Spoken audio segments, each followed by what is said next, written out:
Hey, what's up, lightboltjoe here. Today we are going to discuss the 1991 cult classic film Hook. This stars Robin Williams, you have Dustin Hoffman as James Hook. Robin plays an adult version of Peter Pan. Maggie Smith is a much older version of Wendy. A slew of other people are in this. So, Steven Spielberg directed this. John Williams did the music for this. This is a very long movie. It's 2 hours 30 to 40, something like that. Long movie, but it's awesome. And I only saw it once when I was a kid. And we all love Dante Bosco. He's the voice of Zuko in Avatar: The Last Airbender. He plays Rufio in this film. So he's a millennial icon. Every time he's at a con, you have a picture of Zuko, you got a picture of Rufio, referencing that Dante played both iconic characters. This is a really good... Julia Roberts plays Tinkerbell in this. This is a really good version of the Peter Pan story. It's a sequel to the Peter Pan story. Peter Pan is all grown up. Why did he leave Neverland? Why did he age a certain way compared to Wendy, that Wendy aged a normal way? Tinkerbell finally getting the kiss with Peter Pan that she always dreamed of. But Peter Pan has to save his kids because Captain Hook took his kids to get to Peter Pan. So it's just a matter of who's the villain.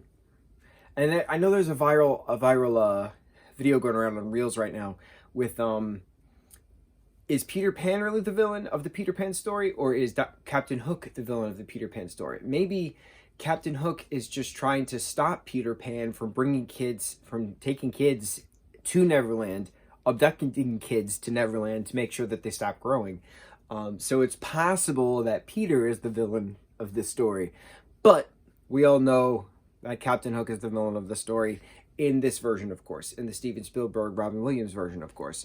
Robin did a great job as a grown-up Peter, reliving the memories, coming back to the memories, how he originally got to Neverland, that Tinkerbell found him as a baby and brought him to Neverland. Really cool bringing in a backstory to that. The iconic bedroom that we all know and love, the open window that we all know and love, seeing a 12-year-old Peter just chase his shadow around the room and looking mischievous and elf-like and whimsical because he's a fairy, and it was just so cool seeing that version. There was the 03 version of Peter Pan is really, really good, the live action version. That kid did a really good job, whoever that actor is. And the actor who played the 12-year-old version of this Peter did a really good job. So Peter is a tricky character to play. You have to have that fairy-like, elf-like whimsicalness to it, mischievous but yet logical. Very difficult to play. Very smart how this particular Peter played that character for the brief, 2 minutes of 12-year-old Peter that we actually see. But it's quick. Even though it's a long film, it's quick. But when the food appears after the imagination game, and the John Williams score just starts to play, you're like, it's good to be a kid. Bringing you to those childhood memories of innocence and not wanting to grow up and just going on adventures and having fun. And then reality slowly creeps up and bites you in the ass. And then here you are as an adult with anxiety. Life. Good old life. I really like this film. I am upset with myself that I haven't seen it as much as I should have. But it's also a Christmas film. Merry Christmas. Completely forgot. Like I said, I only watched this once in the 90s. Maybe it was I don't know, some TV special on a Friday night, potentially. That's probably how I saw it, for Christmas time at some point.